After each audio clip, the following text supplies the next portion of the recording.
resolver. Entonces, si la solución se habilita miércoles, tendrían miércoles, jueves, viernes, ¿verdad? Para hacer sus reclamos. Entonces, nada más para que lo tengan por ahí presente. Las personas que van a hacer la repo, acuérdense que tienen que presentar la justificación esta semana. Y esta semana, si tienen chance al jueves, o si no me la pueden mandar, o sea, me la dan física o por correo. ¿Qué más? Nada más. ¿A qué hora se tiene la discusión? A las 10 de la mañana, me parece. Yes. ¿Ok? Check. Todo. Ok. Entonces, hoy vamos a continuar viendo esta parte del tema 4. Vamos a hablar específicamente de política social y estado de bienestar. Vamos a ver qué es el estado de bienestar, qué tipo de acciones pueden aumentar, ¿verdad? O disminuir en algunos casos la equidad y el bienestar de las poblaciones. Y vamos a discutir un poco también el caso de Costa Rica. Entonces, antes de que se me olvide, para dejarles la menor tarea al grupo de la mañana y al grupo de la tarde, la próxima semana vamos a empezar el tema 5. El tema 5 ya es un tema full macro, entonces ahí vamos a hablar de literalmente todo lo que se ve en las noticias, ¿verdad? Entonces, que la inflación y que el nivel de precios y que la producción, que la productividad del país y que el tipo de cambio y que toda esta historia, ¿verdad? Entonces, no sé si ustedes han estado siguiendo la pista a eso, pero últimamente tenemos varios periodos de que tenemos inflación negativa, ¿verdad? Entonces, la tarea moral que les explico a ustedes a partir de ahora, de aquí a que lleguemos al tema 5, ¿verdad? Y durante el tema 5, es seguirle la pista que está pasando con la inflación, ¿verdad? En Costa Rica. Está bajando, está subiendo, cómo ha evolucionado en el tiempo, qué es lo que se dice, por qué la inflación está así, también qué está pasando en otros países del mundo, tenemos un comportamiento similar al de otros países o no, cómo estamos con respecto a la región, etc. Entonces, ya con entendedor en pocas palabras. Entonces sí, esa es la tarea moral que van a tener para la próxima semana y bueno, para las próximas 2 semanas. Entonces, como les venía diciendo, ¿verdad? Esto es lo que vamos a ver el día de hoy. Vamos a hablar específicamente de eficiencia y equidad, ¿verdad? Eficiencia y equidad son dos conceptos que muchas veces van de la mano, ¿verdad? O más bien a veces van en lados contrarios, ¿verdad? La eficiencia tiene que ver con que también utilizamos nuestros recursos, ¿verdad? Y la equidad tiene que ver con el acuerdo distributivo que existe en la sociedad. Entonces, cuando hablamos de eficiencia, ¿verdad? Tenemos que hablar también de todo lo que veíamos antes de esto de los mercados, ¿verdad? Habíamos dicho que cuando un mercado era perfectamente competitivo, entonces el resultado que generaba era eficiente, ¿verdad? Y si yo intervenía en ese mercado, más bien terminaba causando un costo de bienestar, una pérdida de bienestar, ¿verdad? Pero hemos visto también que en todos aquellos escenarios donde había poder de mercado o existía algún tipo de externalidad, ¿verdad? O un tema de bienes públicos, recursos comunes, pues entonces lo que más bien había que hacer era intervenir el mercado de alguna forma con el fin de que pudiéramos aumentar la eficiencia, ¿verdad? Entonces, vean que es eficiente intervenir o no, depende, ¿verdad? Depende de qué es lo que estemos analizando. Y este otro tema, ¿verdad? De la equidad, tiene que ver con cómo se distribuyen los recursos, ¿verdad? Algo que se habla mucho últimamente es de la equidad y la igualdad, ¿verdad? ¿Será que es lo mismo equidad que igualdad? ¿Qué es la diferencia? La equidad está de una manera justa con los recursos y la igualdad es dar lo mismo. Ajá, entonces en esa imagen, si habláramos de igualdad, ¿cómo sería la cosa? Que todos tengan Todo está en el piso. Que todos tuvieran un cajón o que nadie tuviera un cajón, ¿verdad? Entonces, si todos tienen un cajón, ¿qué pasa? De ahí no ven los chiquitos. No todos podrían ver el partido, ¿verdad? Pero en este caso, la equidad implica que a uno no le doy nada, a otro le doy 1 y al otro le doy 2, ¿verdad? Entonces, cuando hablamos de igualdad y equidad, es importante tener claro esto, ¿verdad? De que no es que a todo el mundo le doy lo mismo y como a todo el mundo le doy lo mismo, entonces todo el mundo tiene acceso a todo, ¿verdad? Si yo quiero nivelar la cancha de una u otra forma, voy a tener que considerar el caso específico de cada uno, ¿verdad? Pues para que todos puedan iniciar su carrera desde el mismo punto, ¿verdad? Entonces, hay dos temas aquí, ¿verdad? En esto del gasto público y tiene que ver con la eficiencia y la equidad. Cuando hablamos de gasto público, ¿ustedes qué piensan? ¿Qué es el gasto público? ¿En qué gasta la plata el gobierno? Y ahí, Escuelas, carreteras, parques. ¿qué más? Parques. Parques, espacios públicos, ¿qué más? En todas las infraestructuras, salud pública, sociales, ciudadanas. Ajá, todo lo que tenga que ver con salud, ¿qué más? Porque en sí es bienestar, digamos, o lo que ellos consideran como bienestar del país. Ujú. ¿Qué más?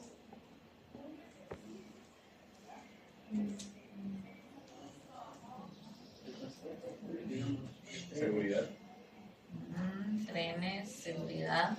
Esto de transporte público, ¿verdad? Y a eso voy. Y como servicios públicos, agua, electricidad, realmente si ustedes lo ven, pues esto es relativamente barato aquí, ¿verdad? Y ustedes dicen, bueno, pero es que yo igual tengo que pagar el agua de la casa, ¿verdad? ¿Cómo es que el Estado me da algo a mí? Bueno, realmente la cosa es que es relativamente barato, no porque es barato en sí, ¿verdad? Sino porque el Estado financia una parte. Entonces, si tuviéramos que financiar esto 100% bolsillo nuestro, pues claramente no sería tan barato, ¿verdad? Entonces, sí, ¿verdad? Hay que tener claro eso. ¿Qué otra? En cultura. En cultura, ¿qué más?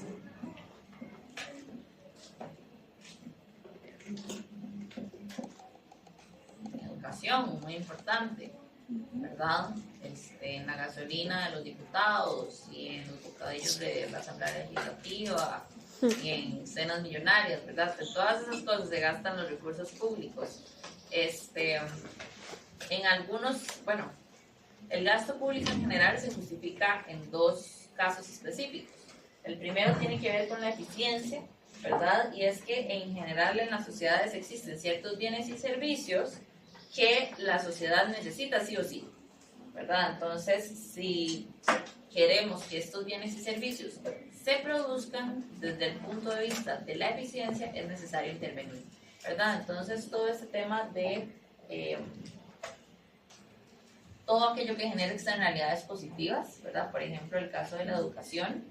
En el caso de Costa Rica, la educación pública, primaria y secundaria es costeada por el Estado y es obligatorio para todos y todas, ¿verdad? Entonces, pues, ¿qué pasará si esto no se financia? Pues habría muchísima gente que no puede acceder a ello, ¿verdad? Entonces, sí o sí se debe intervenir y se debe hacer un gasto en esto. Por otro lado, ¿verdad? Entra el tema de la equidad y aquí hablamos de que existen igual ciertos bienes o servicios que todas las personas deben poder acceder a ellos independientemente de si tienen o no la capacidad de pago, ¿verdad? Siguiendo con el caso de la educación, vean que en Costa Rica todas las personas tienen mínimo un cupo, ¿verdad? En alguna de las instituciones públicas del país, por lo menos en escuela y colegio, ¿verdad? En primaria y secundaria. Qué bueno que los padres de familia quieren mandar a sus hijos al colegio o a la escuela privada. Bueno, no importa, ¿verdad? Háganlo. Pero en caso de que algo pase, el Estado garantiza que siempre va a existir un cupo en la parte pública, ¿verdad? Entonces, esto nos lleva al principio número 13, que es el principio de la intervención social del Estado, que lo que nos dice es que los mercados no necesariamente generan equidad, pero la acción social del Estado puede mejorarla. Y nuevamente, ¿verdad? Aquí dice puede. Esto no significa que de fijo sí o sí lo va a hacer, pero lo que significa es que existen todas las buenas intenciones, ¿verdad? Si se aplican las políticas correctas.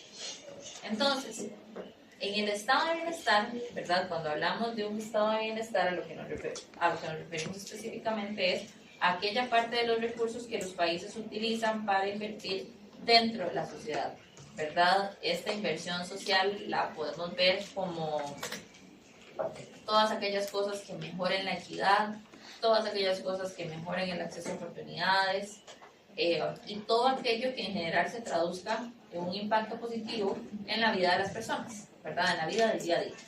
Entonces, existen dos tipos de enfoques que las economías utilizan, ¿verdad? Para este tipo de políticas. La primera es el enfoque de derechos, ¿verdad? Que esto se entiende como un enfoque universal. Entonces, eso quiere decir que aplica para todos y todas por igual, ¿verdad? Por ejemplo, el caso de la educación en Costa Rica es un ejemplo de una política universal.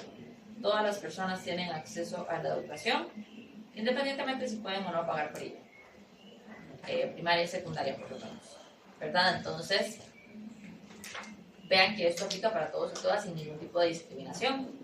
Por otro lado, tenemos un enfoque selectivo, ¿verdad? Que el enfoque selectivo a lo que se refiere son aquellas políticas que se aplican sobre poblaciones que cumplen con una serie de requisitos o una serie de condiciones, ¿verdad? Entonces, podemos pensar en todo lo que son becas, ¿verdad? Las becas, ¿quiénes acceden a las becas? De los que menos tienen. Depende de la beca, Sí, es eso. ¿verdad? Pero si es una beca socioeconómica, entonces pensamos en una condición económica, ¿verdad? Una persona que necesita ayuda para poder continuar con sus estudios. Entonces, ¿cuál es, digamos, aquí el grupo, ¿verdad? Las personas que cumplen con ciertas condiciones socioeconómicas. Y si pensamos en becas de excelencia, Saca mejores notas. los que tienen un desempeño académico destacado en su centro de estudio, ¿verdad? Entonces vean que aquí, en los dos casos de becas, estamos hablando de grupos específicos de personas, ¿verdad? Grupos que específicamente cumplen ciertas condiciones. Entonces, las becas no son una política universal, ¿verdad? Sino que son una política selectiva. Entonces, las economías en general están organizadas con una combinación de enfoques universales y enfoques selectivos, ¿verdad? Existen cosas que sí o sí se garantizan para todos y todas y existen otras que se reservan para grupos de personas en específico. Entonces, aquí vamos a hablar de que pueden suceder diferentes cosas, ¿verdad? En esto del estado de bienestar. Entonces vamos a tener que cuando las personas enfrentan algún tipo de riesgo o algún tipo de incertidumbre, vamos a hablar de redistribución horizontal. Entonces, por ejemplo, ¿cómo funciona un seguro de un carro?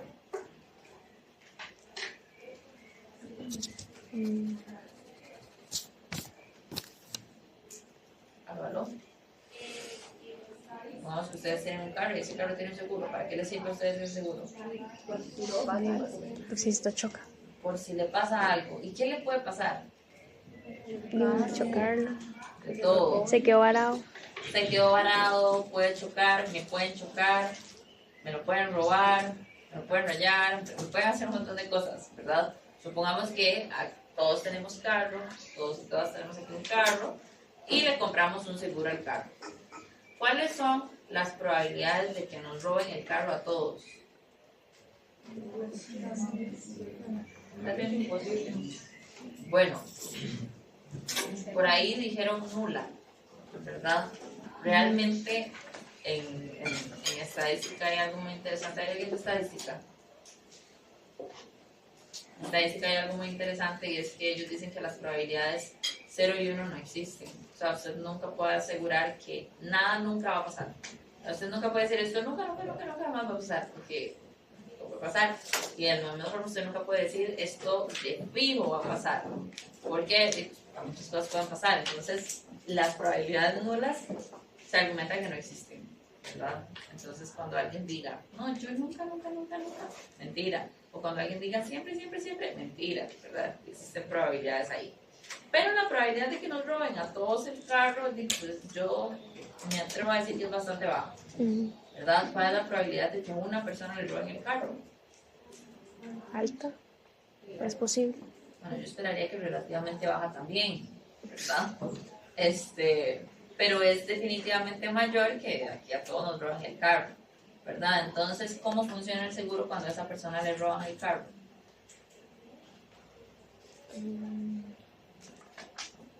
que usted paga por una cierta cantidad de tiempo y depende de lo que le pase, ellos le retribuyen un pedazo o el total, pero es muy pocas veces lo que les retribuyen el total.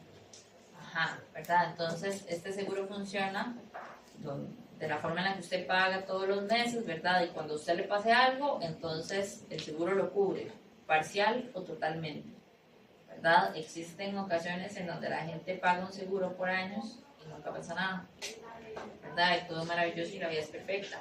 Pero existen ocasiones en donde tal vez la persona no paga un tipo de seguro y algo pasa y ¿qué hacemos? ¿Verdad? Entonces, siempre que queremos compartir ya sea algún tipo de riesgo o algún tipo de incertidumbre de que algo salga mal, lo que vamos a hacer es pues, adquirir algún tipo de seguro. Y con este seguro, pues redistribuimos este riesgo o esta incertidumbre de forma horizontal, ¿verdad? Entonces, todos los ejemplos del seguros contra cosas, ¿verdad? Seguro contra el robo, contra el choque, contra incendio, contra lo que sea, funcionan de esta forma, ¿verdad? Y en el caso nuestro, uno de los ejemplos más importantes que tenemos es el caso del seguro social, ¿verdad? De la caja. ¿Cómo funciona la caja? Pero usted no paga nada, bueno, sí paga por los impuestos, pero genuinamente, independientemente de lo que usted le pase, el deber de la caja es atenderlo. Y usted va. Usted va y lo atienden y todo está bien, ¿verdad? Entonces vean que la caja funciona bajo un esquema solidario. Realmente todas las personas que trabajan aportan un porcentaje de su salario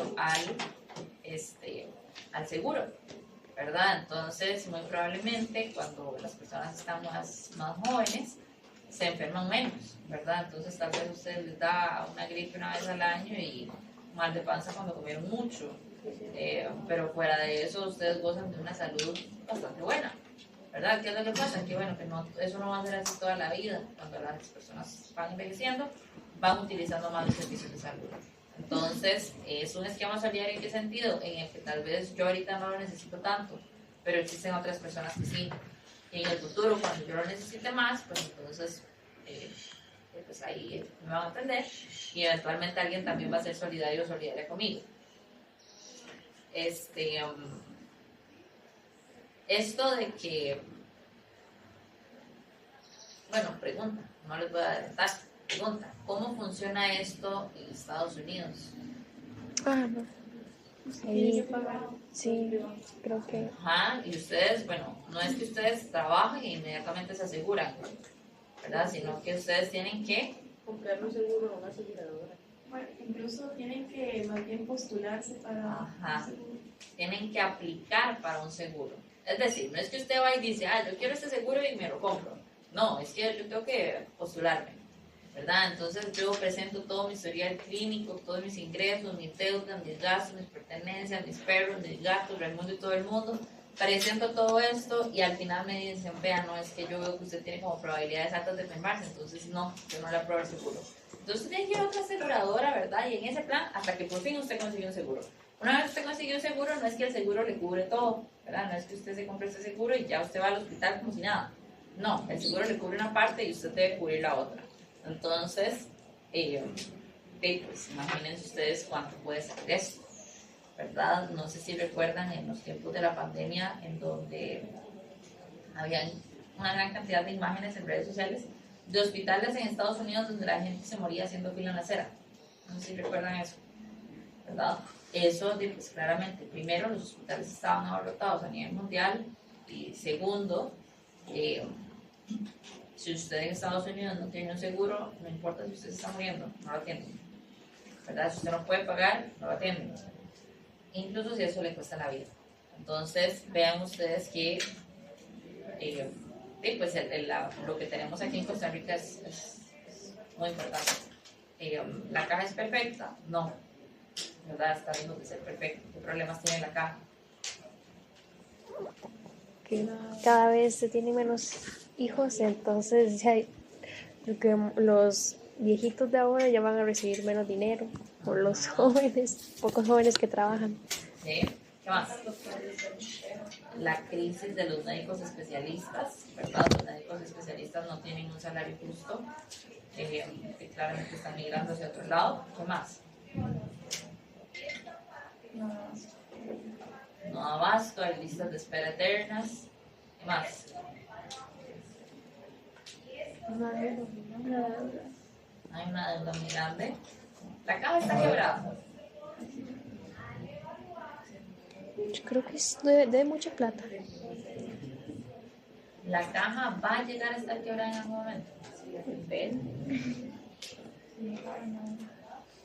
Pues claro, si el Estado nunca le paga la caja, pues imagínense ustedes qué cosa más triste nos espera, ¿verdad? Pero realmente vean que, bueno, la caja no, porque no, la caja no está quebrada. Puede llegar a estar quebrada, sí, hay que ver, ¿verdad? Hay que ver qué pasa en el futuro. Pero realmente yo creo que sí hay varias cosas que hay que defender en Costa Rica, pero si una cosa hay que defender con todas nuestras fuerzas es la caja, ¿verdad? Si ustedes ven, eso lo vamos a ver más en el tema 5, pero si ustedes ven países altamente desarrollados que tienen un ingreso muy alto per cápita, ¿verdad? Que tienen PIB per cápita sumamente alto, pensemos en Estados Unidos, Noruega, Canadá, ¿verdad? Países muy desarrollados, tienen una expectativa de vida altísima, ¿verdad? Entonces existe como una relación entre que el país más desarrollado es, más vive la gente. ¿Por qué? Porque hay mejores oportunidades, hay mayor ingreso, hay mejor acceso a la salud, etcétera, etcétera. Y cuando ustedes hacen esta comparación a lo largo de países menos desarrollados y países más desarrollados, están todos los países desarrollados agrupados y por ahí sale Costa Rica con una expectativa de vida altísima.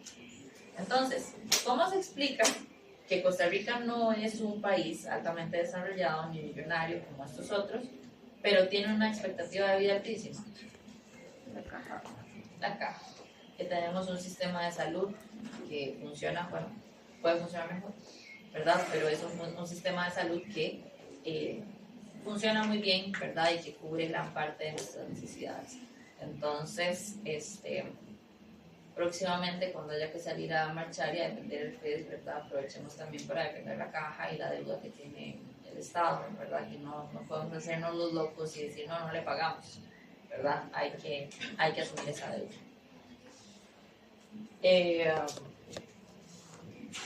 Y otra cosa, cuando la gente se queja de que la caja usted paga demasiado, ¿verdad? Tal vez ustedes ahorita sienten que todo es gratis. Aprovechen que ahorita todo es gratis, ¿verdad? Pero eventualmente cuando ustedes lleguen a trabajar, a ustedes les va a llegar la colilla a fin de mes y va a decir, tanto les rebajamos de su salario, ¿verdad? Por la caja.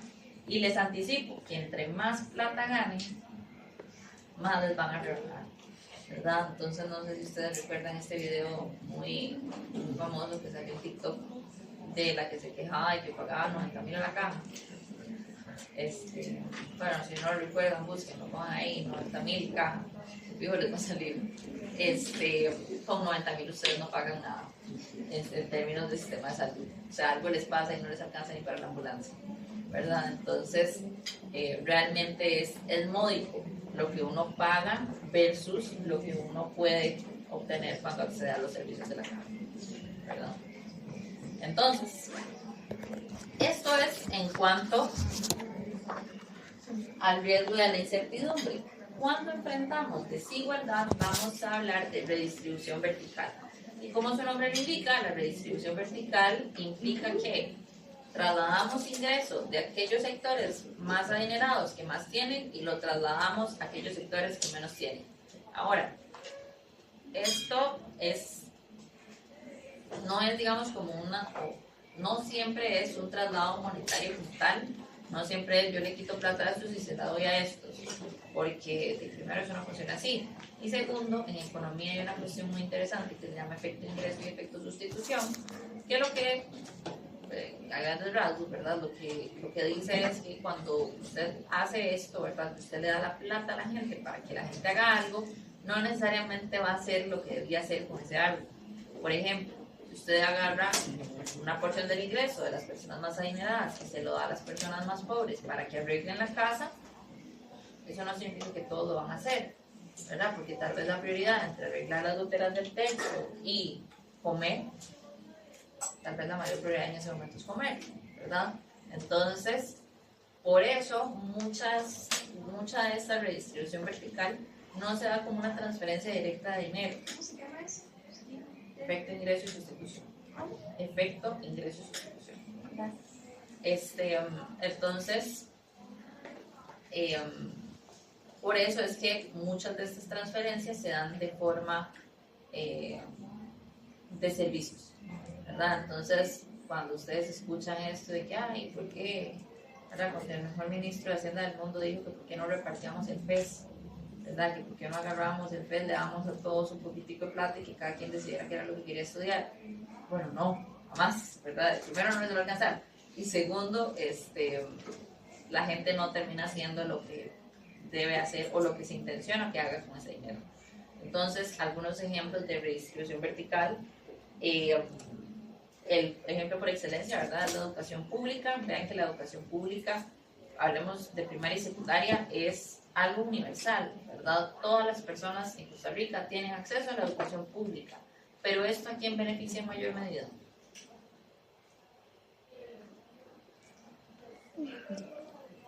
A los que... Les repito, la educación pública es universal. Todos y todas pueden acceder. ¿Quiénes son los más beneficiados y beneficiadas? Los que no pueden pagar por una educación privada, ¿verdad? Entonces, pese a que es algo que se aplica para todos, hay gente que se beneficia más, ¿verdad? Entonces, este es un ejemplo claro de la redistribución vertical. ¿Pasará lo mismo en la universidad?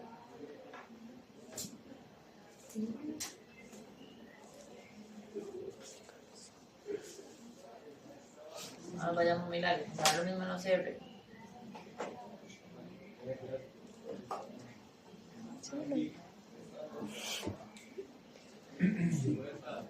Yo creo que sí. Aló, aló. Pensemos en acceso. No nos compliquemos tanto todavía. Pensemos en acceso. Sí, sí, aunque algunas personas que no tienen acceso a educación privada prefieren trabajar y estudiar en una universidad privada, ya que tienen, no sé, más beneficios con respecto a horarios. Okay. Y no se ¿Qué quedan opinan tanto en casa. las demás? ¿Por qué? Privados porque tienen una mejor educación tal vez, entonces a la hora de pasar el filtro de la, digamos, la prueba de admisión, ¿verdad?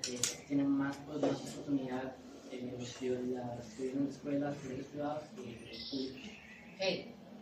Esta opinión y aquella se contradicen, ¿verdad? Y los dos tienen razón. Entonces, ¿cuál es la respuesta correcta aquí? Depende, ¿verdad? Entonces, esto depende de la carrera, ¿verdad? Porque en carreras que son normalmente altamente matemáticas, que tienen un nivel de requerimientos más estrictos, ¿verdad? Que tienen un corte más alto, normalmente pasa eso, ¿verdad? La mayor parte de personas que acceden son las personas que tienen mejores promedios. ¿Quiénes tienen mejores promedios? Bueno, aquellas personas que peguen una nota más alta. ¿Qué ocupa usted para pegar una nota muy alta en el examen de admisión? Una buena preparación. Una muy buena preparación. Unas bases muy sólidas. Bases muy sólidas. Y eso, lastimosamente, en Costa Rica cada vez estamos peor, ¿verdad? Pero existen otras carreras en donde la cosa es diferente, ¿verdad? Normalmente carreras menos matemáticas. Sí sucede que en algunas carreras sí es más beneficioso una cosa que otra, ¿verdad? Entonces, pues ahí está todo un tema de discusión de a quién o a quiénes estamos beneficiando con la educación pública. ¿Estamos beneficiando a quienes más lo necesitan o no? ¿Verdad? ¿Qué dijo? Entonces depende muchísimo de la carrera que estemos viendo. ¿Qué dijo el compañero? Eso solo hablando de la OCR, ¿verdad? Si ya vamos a hablar en otras carreras, en otras universidades, perdón, la cosa es diferente, ¿verdad? Otro ejemplo son los programas de vivienda de interés social, ya sea en esto de los bonos de vivienda. ¿Saben qué es un bono de vivienda? ¿Qué es un bono de vivienda? Es como, pues tiene que pasar como ciertos requisitos igual para ver si le dan un bono para que usted construya su casa o compre una casa. Digamos, estoy como con diferentes bancos, creo que es. Sí, entonces es un préstamo, ¿verdad? Para que usted compre o construya a una tasa de interés diferenciada, con ciertos beneficios, ¿verdad? Que el objetivo es ayudar a aquellas personas que menos tienen. Ese es un escenario. Otro escenario también es cuando el Estado da viviendas como tal, ¿verdad? En los últimos años se han estado inaugurando muchos proyectos de vivienda, ¿verdad? No sé si han visto, espero, bueno, no sé qué espero ya en este punto, pero hay un montón, ¿verdad?, de imágenes y videos de nuestro presidente, ya casi expresidente, inaugurando un montón de viviendas de interés social, ¿verdad? Realmente eso no fue gestionado en el gobierno de él, eso fue gestionado 1 o 2 gobiernos anteriores, ¿verdad? Y el objetivo que tenía esto, o que tiene esto, es otorgarle una vivienda a aquellas familias que más lo necesitan, ¿verdad? Entonces, ya sea hogares en condición de pobreza, mujeres solteras con hijos e hijas que no pueden trabajar, adultos mayores, personas con discapacidad, etcétera, etcétera, ¿verdad? Entonces el objetivo que tiene esto es de garantizar vivienda digna a las personas que más lo necesitan. Otro caso son los programas financiados por el Fondo de Desarrollo Social y Asignaciones Familiares, FODESAF, que eso lo vamos a hablar en más detalle en la próxima clase. Pero básicamente lo que hace este fondo es financiar programas, ¿verdad?, o instituciones que tienen algún tipo de impacto social en la vida de las personas. Por ejemplo, toda esta parte de redes de cuidado, que ya habíamos hablado un poco, todo lo de las redes de cuidado es financiado por estos fondos, ¿verdad? Programas también de educación, programas de salud, también se financia con esto. Y el objetivo es igual, ¿verdad?, beneficiar a aquellas personas que menos tienen. Y bueno, también se puede hablar de redistribución perversa cuando más bien la política favorece más a aquellas personas que más tienen en vez de a las personas que menos tienen, ¿verdad? Sería como beneficiar a los sectores más ricos a costa de los sectores más pobres. Algunos ejemplos de esto, uno de los más importantes y tal vez más representativos, son los fondos de pensiones, ¿verdad? Los fondos de pensiones hay que hablar de dos específicamente: los fondos de pensiones no contributivos y los fondos de pensiones contributivos, porque estamos hablando, pese a que son como la misma cosa, ¿verdad? Una pensión, son mundos completamente opuestos, ¿verdad? A veces estos dos mundos ni se topan en ningún lado. Entonces, ¿qué es una pensión contributiva? Los que pagan Por la totalidad de cuotas. Ajá, cuando usted trabajó toda su vida, cotizó, aportó a la caja, cuando usted se pensiona, le dan un monto, ¿verdad? Una pensión que es un porcentaje del salario que usted cotizó durante los últimos años de su vida, ¿verdad? Eso es una pensión no contributiva. Entonces, es una pensión contributiva en donde entre más alto es su salario, pues entonces más alta va a ser su pensión, ¿verdad? ¿Y qué es una pensión no contributiva? y que no aporta, más bien les dan ayuda. Creo que personas que viven en la calle, huérfanos, viudas, y bueno, tienen un montón de cosas que para cumplir para poderle dar ese, ¿verdad? Son en general pensiones para personas que no contribuyeron al sistema de pensiones, ¿verdad? Entonces, estas pensiones andan más o menos entre los 80 a 90 mil colones por mes. Y con esta pensión se espera, ¿verdad?, que el adulto o el adulto mayor financien su alimentación, alquiler en caso de que tengan que alquilar, servicios públicos, medicamentos y pues todas sus necesidades. Les pregunto yo a ustedes, ¿qué alcanza con 90 mil colones ahorita? Nada, ¿verdad? Entonces, estas pensiones, ¿verdad?, están ideadas para aquellas personas que no contribuyeron pero que igual necesitan una ayuda. Ahora, hay algo muy importante aquí, y es que muchas veces Bueno, y que no se nos olvide, las pensiones no contributivas están estancadas durante los últimos 4 años, ¿verdad? ¿A qué se deberá aquello? Me pregunto yo. O sea, ¿lo están dando? ¿Ya no están dando? No aumenta el monto. Sí siguen dando, pero no aumenta el monto.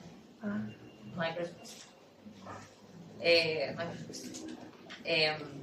Entonces, muchas veces la gente dice, como no, es que estas pensiones realmente son una vagabundería, porque si usted no aportó a la caja, entonces ¿cómo eso le da a usted derecho a tener una pensión? Si usted no se puso las pilas a trabajar y a aportar, entonces usted no merece una pensión, bla, bla, bla.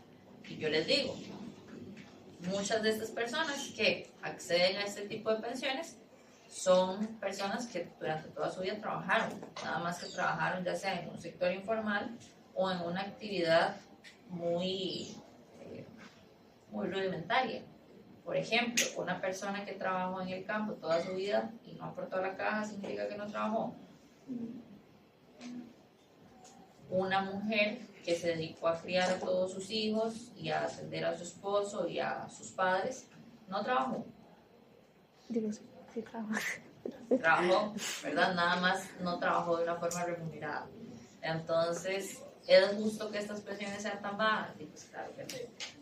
¿Verdad? A esto súmele usted que si estamos hablando de adultos mayores, normalmente tienen ciertos tipos de necesidades, ¿verdad? De cierto tipo de alimentación, cierto tipo de medicamentos, un montón de cosas que no siempre pueden conseguir en la casa.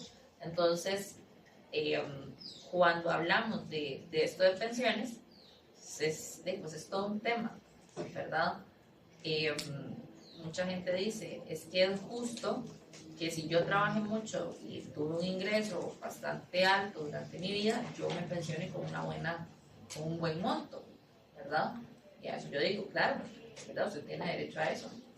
Pero no sé yo qué tanto una persona requiera una pensión de 5, 6 o más millones de colones, ¿verdad? Mientras tenemos, por otro lado, pensiones de 80,000 colones por mes. Entonces, cuando hablamos de que esto es como muy desigual, ¿verdad? Y como que estos son mundos opuestos, justamente a eso se refiere. Entonces, ¿cómo se financia la redistribución? ¿Cómo hacemos para financiar todas estas cosas que los países y las sociedades requieren? Pues en general el dinero, el Estado lo obtiene de los impuestos, ¿verdad? Los impuestos pueden ser vistos como porcentajes, ¿verdad? Que es como el IVA o el impuesto sobre la renta, ¿verdad? Es un porcentaje. O también podemos hablar de cuotas, que las cuotas no son nada más y nada menos que un impuesto, ¿verdad? Pero son más bien como un monto fijo, ¿verdad? Entonces, como que yo, no sé, por ejemplo, un peaje, ¿verdad? Un peaje funciona como un impuesto, pero no es como un porcentaje, sino que es como un monto fijo, ¿verdad? Entonces, en general, pues el Estado tiene su dinero de distintos tipos de impuestos. Ahora, el financiamiento de los gastos y bienes públicos requiere cargas tributarias que deben definir su impacto en términos de eficiencia y equidad. Esto de la eficiencia y la equidad, si ustedes recuerdan cuando hablábamos de los mercados perfectamente competitivos y poníamos un impuesto, se generaba un triangulito, ¿verdad? Ese triangulito era un costo en bienestar o una pérdida en eficiencia. Ahora, ¿tiene sentido generar ese costo en bienestar o esa pérdida en eficiencia?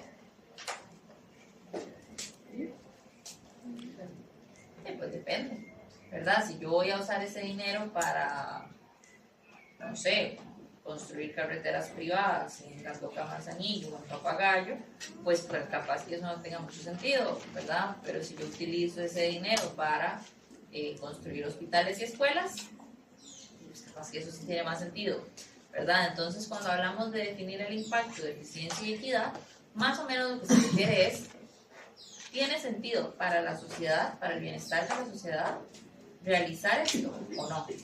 ¿Verdad? A eso es a lo que se refiere. Y para eso vamos a hablar de dos principios en específico. Vamos a hablar primero del principio del beneficio, que el principio del beneficio lo que establece es que aquellas personas que más se benefician del bien o del servicio público sean aquellas personas que más asuman la carga del impuesto, ¿verdad? Entonces, por ejemplo, como sucede en las carreteras con peaje, ¿verdad? Pensemos en la 27. Si una persona transita todos los días por la 27 y yo no, yo nunca paso por ahí, pues capaz que tiene sentido, ¿verdad? Que aquellas personas que más la usen sean aquellas personas que más aporten para su mantenimiento, ¿verdad? Entonces, a eso se refiere el principio del beneficio. Otro ejemplo, ¿verdad? Puede ser también cuando hablamos de los parques nacionales, ¿verdad? Ustedes han visto que en los parques nacionales uno paga una entrada que es barata, ¿verdad? Es un monto pequeño, pero uno siempre aporta algo, ¿verdad? Eso pues es justamente de la misma forma. Y ustedes han visto también que la tarifa del extranjero es diferenciada. La tarifa del extranjero es 2, 3, 4 veces más que la nacional. ¿Por qué esto sucede? Digamos, donde ellos tienen como una mejor vida, algo que había explicado solo la vez pasada. Ajá, tienen más Supongo que dinero. gana más. Entonces, ¿qué tiene sentido? Pero, profe, también le cobran más al venezolano y así, que son extranjeros pero ganan menos. Todo extranjero paga más. Sí. Entonces, el objetivo, ¿verdad?, de eso es que cada quien aporte según sus capacidades de pago, ¿verdad? Entonces, si pensamos que nuestro turismo mayoritariamente viene de países de alto ingreso, pues entonces les cobramos más por eso, ¿verdad? Y eso es lo que dice el principio de la capacidad de pago, que cada quien aporte de acuerdo con el ingreso que tiene. Entonces, en cristiano, esto lo que significa es que los ricos paguen como ricos y que los pobres paguen como pobres. ¿Y quién dijo eso?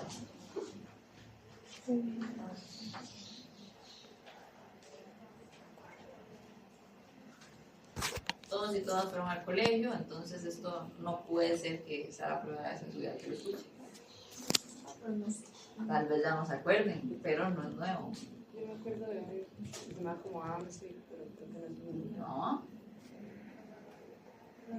Alfredo González. Alfredo Ay, González sí, Flores, sí, ¿no? sí, sí, es cierto. Entonces, en el gobierno de Alfredo González Flores, uno de los pilares que él dijo, ¿verdad?, es, bueno, que cada quien pague de acuerdo con el ingreso que tiene. No es posible que yo a todo mundo le cobre lo mismo si todas las personas son diferentes. Entonces, a lo que se refiere esto, ¿verdad?, es que aquellas personas que menos tienen, pues, o no aporten o aporten menos, y aquellas personas que más tienen aporten una mayor cantidad. Los ejemplos de esto, ¿verdad?, es como el impuesto sobre la renta. El impuesto sobre la renta es escalonado. Hoy vamos a ver un ejemplo de eso. Y lo que significa eso es que vamos haciendo como escaleras, ¿verdad? Y entre más gane la gente, pues más le cobro yo. Y también está el impuesto al consumo de los bienes de lujo, ¿verdad? Y el sentido que tiene esto es, bueno, si las personas tienen suficiente ingreso para comprarse, no sé, un yate, pues tienen suficiente ingreso para aportar al bienestar social, ¿verdad? Entonces, más o menos por aquí anda la cosa. Ahora, sacrificar eficiencia para lograr equidad. Bueno, pues depende, ¿verdad? Esta es toda una discusión, ¿verdad?, que, como les decía, no solo depende, o bueno, mejor dicho, depende para qué vaya yo a usar el dinero, ¿verdad? En el caso de la educación específico, el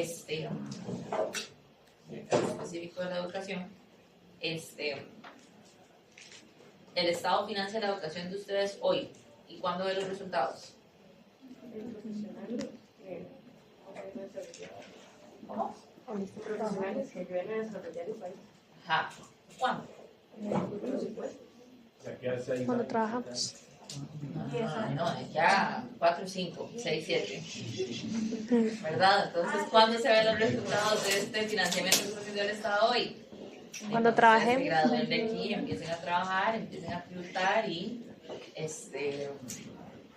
empiezan a ser ciudadanos activos dentro de la economía, ¿verdad? Entonces vean que aquí existe una cuestión temporal de que yo invierto como Estado hoy, pero yo no lo veo ya, ¿verdad? Entonces es como una apuesta en el tiempo que no solamente depende de cuánto tiempo vayan a durar ustedes en sacar la carrera, ¿verdad?, y de cuánto vayan a durar en encontrar un trabajo, sino que también va a depender, como hablábamos en la clase pasada, de la actividad económica que tenga la economía, ¿verdad? Entonces, si una economía tiene salarios predominantemente bajos, la inversión educativa se ve como un gasto, ¿verdad? Pero si es una economía con salarios predominantemente altos, la inversión en educación se ve como justamente una inversión, ¿verdad? Entonces, ¿tiene sentido sacrificar eficiencia por equidad? Bueno, pues depende, ¿verdad? No es lo mismo utilizar los recursos para financiar cosas que afectan positivamente a la gente y tienen una retribución en el futuro, que financiar cosas que realmente no tienen algún tipo de efecto en la economía. Entonces, por eso ya se los comentaba un poco, ¿verdad? En este tema de los impuestos hay que tener dos conceptos claros. Uno es base imponible. La base imponible se refiere a qué o sobre qué cobro yo el impuesto, ¿verdad? ¿A qué le estoy poniendo yo ese impuesto? Y la tasa impositiva lo que significa es cuánto estoy cobrando sobre la base. Entonces, si pensamos, por ejemplo, en el IVA, ¿cuál es la base imponible?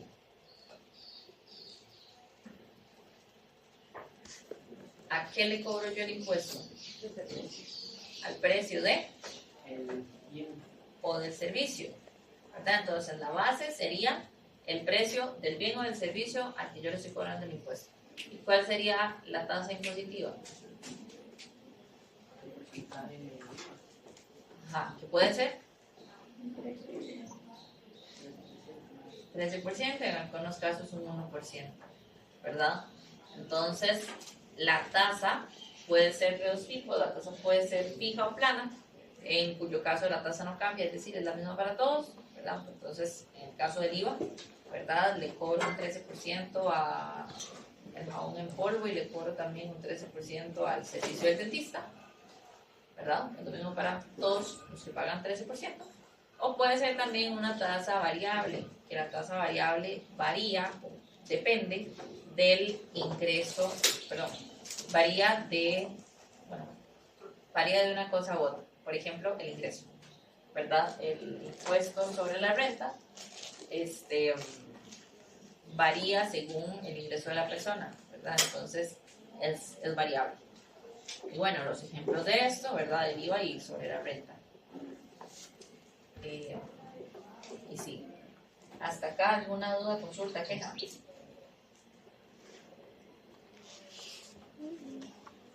¿No? Terminamos entonces.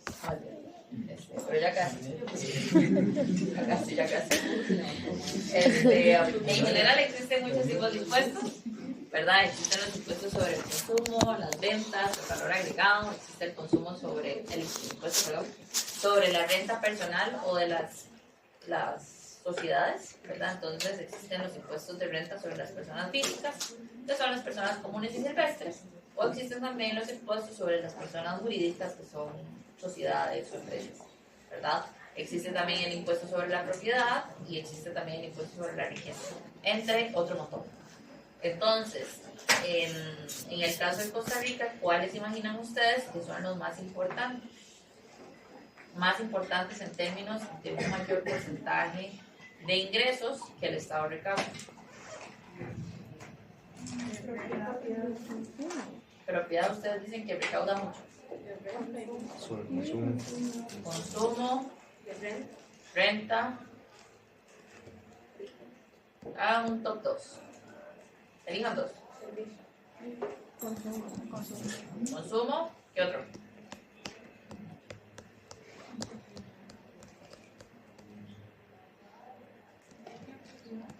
Propiedad. Por ahí dijeron renta. Bueno, vean que para el caso de Costa Rica en el 2025, si vemos el total, ¿verdad? Si vemos toda la recaudación y la clasificamos, vean ustedes que el 33.8% de los impuestos recaudados provienen del impuesto sobre la renta, ¿verdad? Y el 33.2% proviene del valor agregado. Entonces vean ustedes que nada más en esos dos hay un 67% de los impuestos recaudados, ¿verdad? Entonces, estos pues claramente son los dos más importantes. Por ahí que andaban diciendo el impuesto sobre las propiedades, vean que representa un 3.6%, es decir, no es tanto. Luego tenemos un 8.5 de combustibles, ¿verdad? Y otros impuestos que son menores, ¿verdad? Entonces, en términos de recaudación, estos dos son los más importantes. Ahora, pensando en estos dos, en renta y consumo, ¿qué intuyen ustedes que pasa cuando a la economía le va mal? ¿Se recauda menos o se recauda más? En esos dos.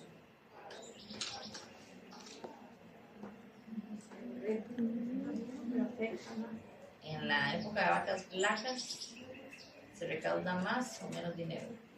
Menos. Menos.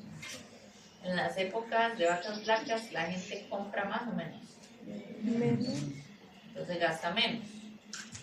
Por ende, ¿qué le pasará a la recaudación con el IVA? Baja. ¿Y qué pasará con la renta?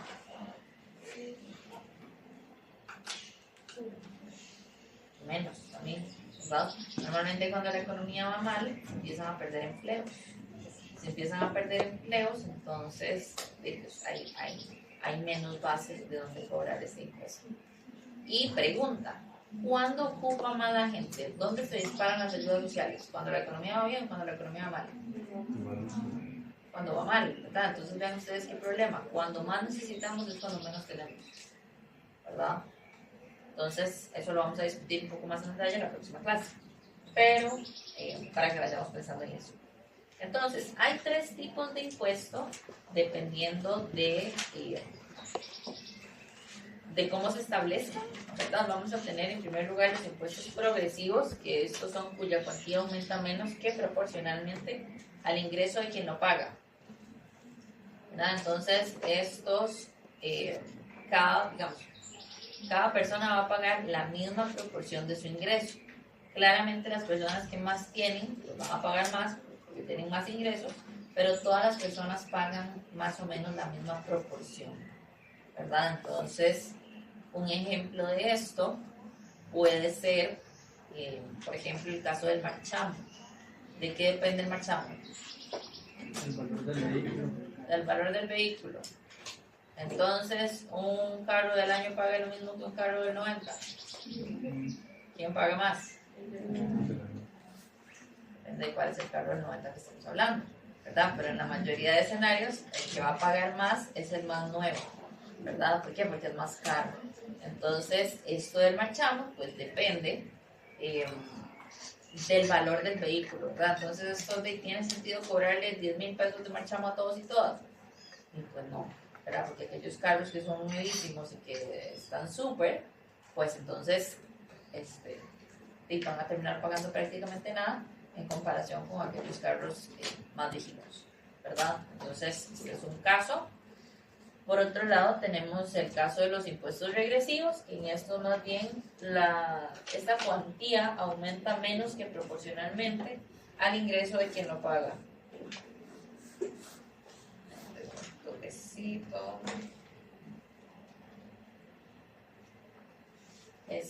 Aumenta menos que proporcionalmente al ingreso de quien lo paga, entonces eso quiere decir que aquellas personas que menos tienen son las personas que más terminan pagando. Y pues se conoce como regresivo, ¿verdad? Porque afecta más a los más pobres a costa de los más ricos. Entonces, por ejemplo, en el caso del IVA, ¿verdad? Existe la canasta básica tributaria. ¿Y qué era eso?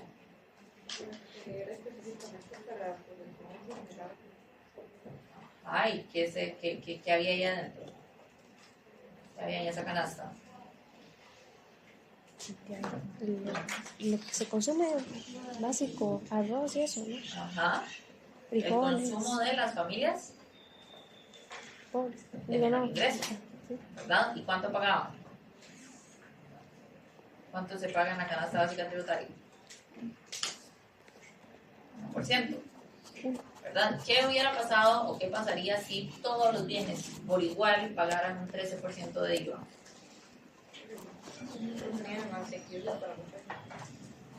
Exacto, ¿verdad? Afectaríamos más a los que menos tienen. ¿Por qué? Porque al que tiene muchísimo dinero, ese 13% ni lo siente, ni se da cuenta, ¿verdad? Pero por otro lado, aquellas personas que menos tienen son las personas que resultan ser más afectadas. Entonces, Si el IVA fuera así, ¿verdad? Sería más bien el caso de un impuesto regresivo, en donde se afecta más a los que menos tienen. Por eso es que se hace esta diferenciación para poder buscar una recaudación más justa, ¿verdad? Y por último tenemos el caso de los impuestos proporcionales, que estos son aquellos en donde las personas pagan la misma proporción del impuesto, ¿verdad? Ahora, esta misma proporción es dependiendo del ingreso, ¿verdad? Entonces, claramente los que más tienen van a pagar más, pero como un porcentaje del ingreso van a representar lo mismo, ¿verdad? Ahora, cuando hablamos de cuál es el impacto que tienen esos tres impuestos, ¿verdad? Veamos en detalle. En el caso de los impuestos proporcionales se dice que no hay un efecto redistributivo,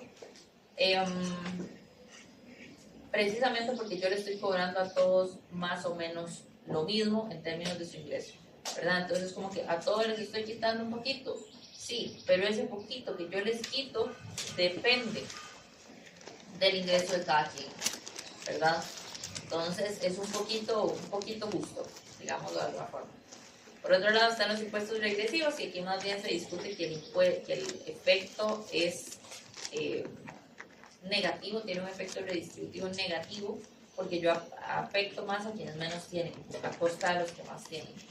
Y por último, hablamos de que los impuestos progresivos tienen un impacto redistributivo positivo, porque entonces cada quien está aportando según su capacidad de pago, es decir, según su ingreso, ¿verdad? Entonces, algo importante que hay que tener claro aquí es que esto no basta, esto que está aquí no basta para decir si un impuesto, o sea, si quisiéramos hacer un análisis completo, esto no basta para decir si el impuesto que yo estoy poniendo tiene un impacto positivo o negativo, ¿verdad? Aquí lo que falta, estamos como a medio camino, ¿verdad? Aquí lo que falta es, ok, ¿para qué voy a utilizar yo este ingreso? ¿Para qué voy a utilizar este ingreso que yo estoy recaudando? Entonces, eso lo vamos a discutir más en la próxima clase, pero es importante tenerlo claro ahí. Entonces, hablemos sobre el impuesto sobre la renta. En el caso del impuesto sobre la renta, esta es para las personas físicas, es decir, es para las personas comunes y silvestres, y lo que se refleja aquí es cuál es el ingreso, o bueno, cuál es el impuesto que se pagaría en cada escenario. Entonces, ¿cuál es un salario que a ustedes les gustaría tener? Vean que aquí les estoy dando yo rienda suelta. ¿Cuál es el salario que ustedes dicen? Ese salario me haría a mí tan feliz. 10 millones. 10 millones de colones. 3, 10, 16, 10, 5. No importa, aquí es gratis. Entonces, vamos a suponer que les vamos a dar un salario de 10 millones de colones a todos y cada uno de ustedes. Wow. Entonces, supongamos un salario de 10 millones de colones. ¿Cuánto tendrían que pagar de impuesto de renta? Porque eso los clasifica a ustedes automáticamente como un alto ingreso, ¿verdad? Ya ustedes saben cuánto gana la gente promedio en Costa Rica, entonces ustedes automáticamente se acaban de convertir en personas con altos ingresos, ¿verdad? Entonces, el impuesto sobre la renta está desde 0 hasta 918,000, paga un 0%. Eso lo que quiere decir es que está exento, ¿verdad? Entonces, en el primer tramo de este impuesto es de 918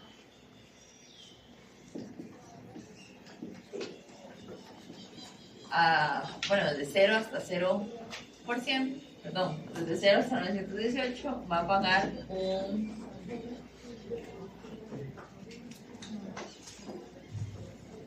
0%. ¿Cuánto es eso? Es 0, ¿verdad? Todo lo que yo multiplico por 0 da 0 siempre. Y eso sucede siempre. Luego me dice que en el segundo tramo, desde 918 hasta 1.347,000, voy a pagar un 10%.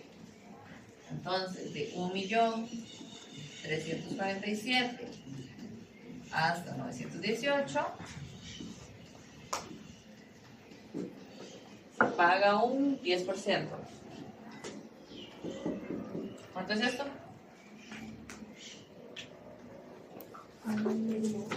Pregunta, ¿ustedes trajeron calculadora al examen? Sí. Todos y todas. Ok, le doy derecho a 3 personas que digan yo no traje calculadora. Ok, ya se gastó un permiso. Quedan 2. Queda un permiso. Permiso. Ok, estamos bien. Se los digo porque hubo un grupo que y yo no entiendo. No trajeron ni lapicero. Llegaron y se sentaron a pedir lapicero y calculadora y cosas.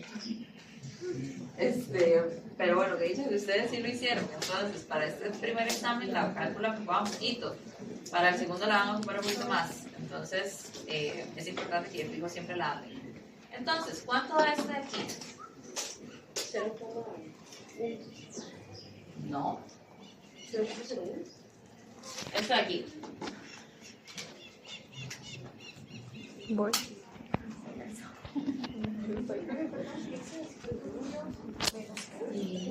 Menos 918.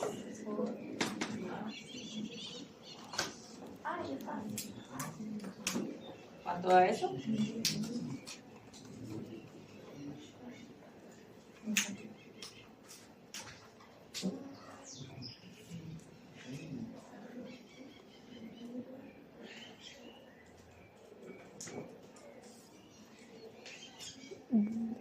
¿Aló? De los...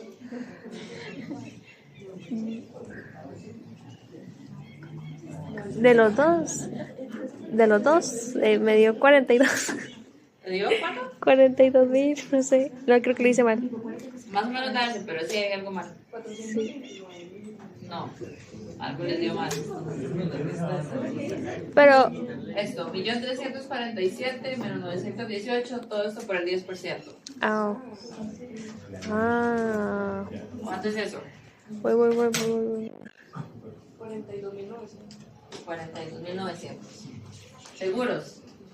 No, como 44 y pico.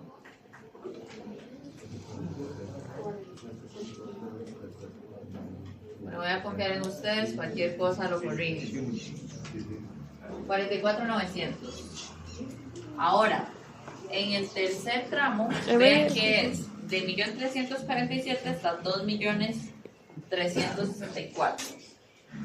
Entonces, 2.364.000 menos 1.347.000. Todo eso paga un 15%. ¿Cuánto da eso?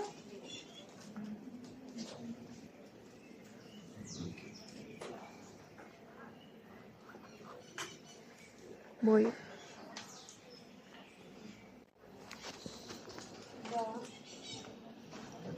152.550. ¿Cierto? 52.550. 152. 550. 550. En el cuarto dice que es de 4.727.000 menos 2.364.000. Todo esto por 20, ¿verdad? Pero si pierde el empleo y no fue su culpa, el Estado le da un seguro de 3 o 6 meses en algunos casos para que usted siga recibiendo un salario mientras consigue empleo. Entonces, eso es muy común en países desarrollados. En Costa Rica no lo tenemos. Y durante la pandemia se estableció el bono proteger, que básicamente funcionaba de la misma forma. El bono proteger, bueno, pues fue una iniciativa no solo muy buena, sino que era necesaria, ¿verdad? Por la gran cantidad de personas que iban perdiendo el empleo. Y en ese momento, bueno, no, es mentira, en ese momento no. Tiempo después nos dimos cuenta de un montón de incongruencias que se hizo con el bono proteger. Una de las cosas que pasó con el bono proteger es que se aprobó la solicitud prácticamente a todas las personas que la solicitaron, ¿verdad? Y eso es problemático, ¿verdad? Porque hay que hacer filtros, ¿verdad? Si usted sigue trabajando, pues usted no tiene por qué recibir una UTG, ¿verdad? O si usted no reside en Costa Rica, usted no debería recibir por UTG, ¿verdad? Entonces, lo que se encontró tiempo después, ¿verdad? Es que habían bonos PTG que se estaban depositando en bancos extranjeros. Entonces, sí, había gente que aplicó desde otros países y el gobierno les pagó, ¿verdad? Entonces usted diría, bueno, pero como nadie revisó, lo mismo digo yo, ¿verdad? O sea, como no había alguien ahí chequeando cuál era el banco de destino, pero bueno. Entonces, en este momento, esto se aplicó, ¿verdad? Y fue sumamente necesario, pero la gran pregunta del millón aquí era cómo lo financiábamos. ¿Y cómo lo financiamos? ¿Qué dicen ustedes?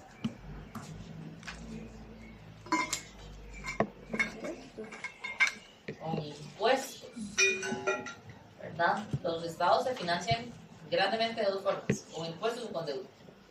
Al final es la misma cosa. O sea, en términos, o sea, si yo financio con impuestos ya, yo le estoy cobrando a la gente desde ya para financiar algo. Pero si yo financio con deuda, sí, yo mañana le voy a tener que subir los impuestos a la gente para poder pagar esa deuda, ¿verdad? Entonces aquí es básicamente la misma cosa. La única diferencia es cuándo voy a ponerle yo los impuestos a la gente, ¿verdad? Entonces, en aquel momento, esta es la segunda tarea moral que tienen que ir a averiguar, es el acuerdo con el Fondo Monetario. Por allá del 2018, 19, 20, Costa Rica llega a su peor estado posible en términos de sus finanzas públicas. Eso lo vamos a ver más adelante. Pero una de las cosas que sucede es que pues, teníamos demasiadas deudas. Básicamente, cada 100 colones que nos ganábamos, le teníamos que pagar a diferente gente aproximadamente 70 colones. Entonces, pues imagínense ustedes qué cosa más trágica. Resulta que cuando sucede esto de la pandemia, esto nos agarra en el peor momento posible y habíamos firmado un acuerdo con el fondo. Pues ustedes tienen que ir a averiguar qué era, por qué y cuáles eran las principales consecuencias de eso. Y al final se termina financiando el bono proteger con deuda. Al final eso es positivo o negativo, pues depende de cómo lo vea uno, ¿verdad? En términos de finanzas públicas, pues eso es terriblemente negativo, ¿verdad? Porque yo estoy invirtiendo dinero en algo a lo cual yo no le voy a dar un retorno. No es lo mismo que yo pido un préstamo para construir circunvalación, que yo pido un préstamo para pagar un dinero, ¿verdad? Que se va a gastar muy rápido. Entonces, en ese momento surgió una propuesta en la Asamblea para que aplicáramos un impuesto sobre la renta que fuera diferenciado. Entonces, un salario de 800 o menos pagaría un 0%, un salario de 850 un 0,1%, un salario de 900 un 1%, un salario de 1.000.000 un 2%, 1.500.000 5%, y así sucesivamente. Entonces vean ustedes que realmente no es una tasa altísima, ¿verdad? Y tampoco es un porcentaje altísimo, pero el objetivo que tenía era pues claramente aliviar un poco esta carga de los impuestos, ¿verdad? Al final, pues esto no llegó a nada, al final no se aprobó esto y se terminó financiando esto con deuda, pero vean ustedes que se pueden aplicar ese tipo de cosas para aumentar la recaudación, ¿verdad? Claro, cuando usted aprueba un impuesto, esto lleva tiempo, ¿verdad? Mientras yo llevo la propuesta y mientras esto se aprueba y mientras empiezo yo a aplicar esto y a cobrarlo y a distribuirlo, pasa un tiempo, ¿verdad? No es tan rápido, menos aquí. Entonces, al final no pasó nada con esto, pero esta era una propuesta que se tenía. Otra propuesta que se ha tenido a lo largo de la historia en diferentes lugares, ¿verdad? Que también empezó en Costa Rica, fue un impuesto sobre las transacciones financieras. Entonces, un impuesto sobre las transacciones financieras de 0,3%. ¿Cuál es la base imponible?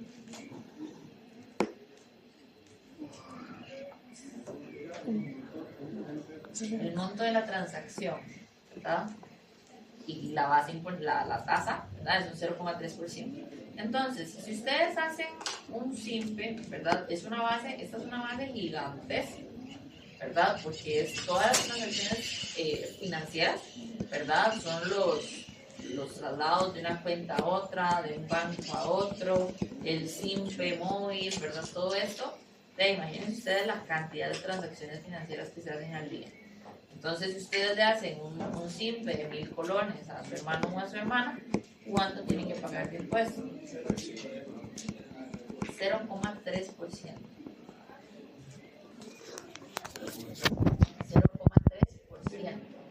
de 1.000 colones. ¿Cuánto es eso?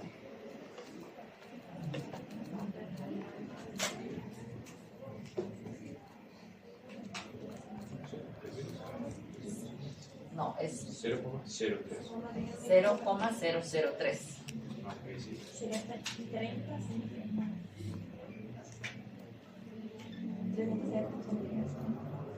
¿Cuánto es? 1.000 por 0,003 3. colones. ¿Verdad? ¿Qué son 3 colones? Si yo les pido a ustedes 3 colones, ¿me los pueden dar? No, mentira. Porque no hay una moneda, no hay monedas de un colón, ¿verdad? Entonces, así de poquito es ese impuesto. ¿Ustedes saben cómo les suena esto? ¿Qué son 3 colones? Nada. ¿Les parece un impuesto así?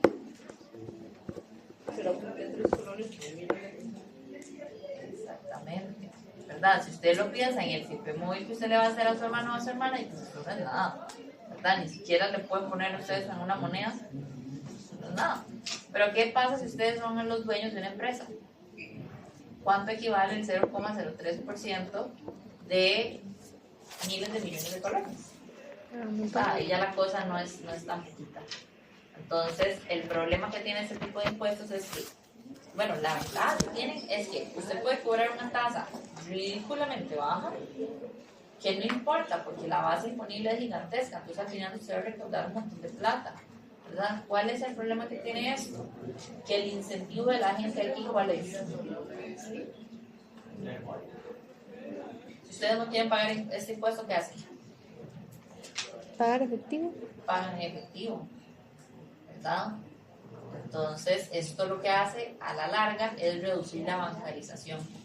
La bancarización entendida como el uso que le da la gente, ¿verdad? O qué tanto usa la gente el sistema bancario.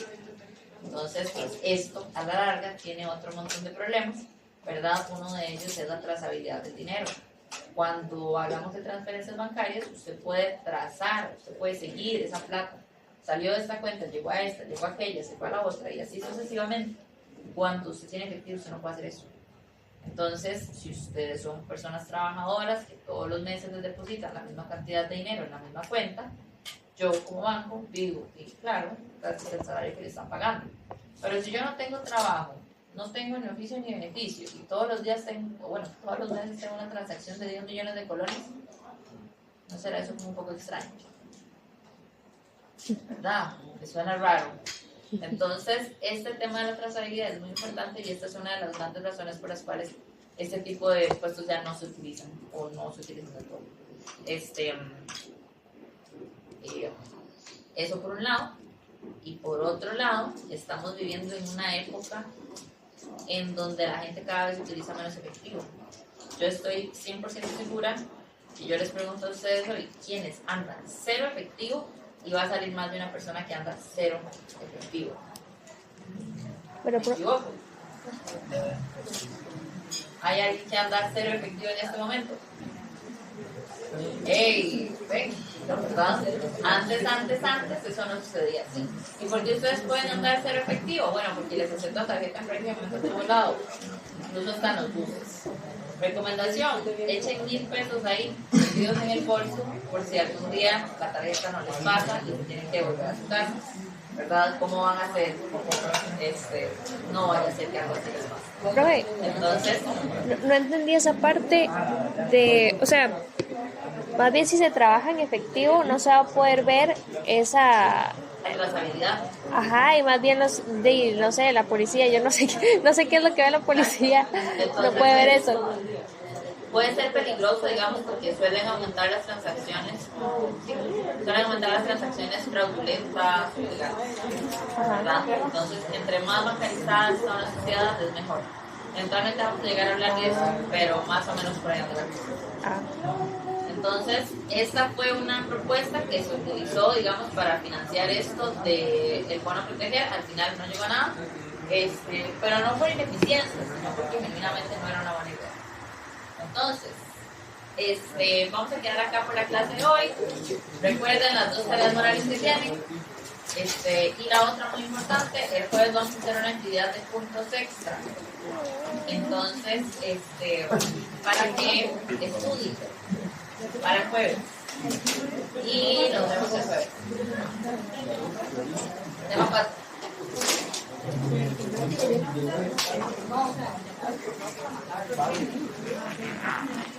4.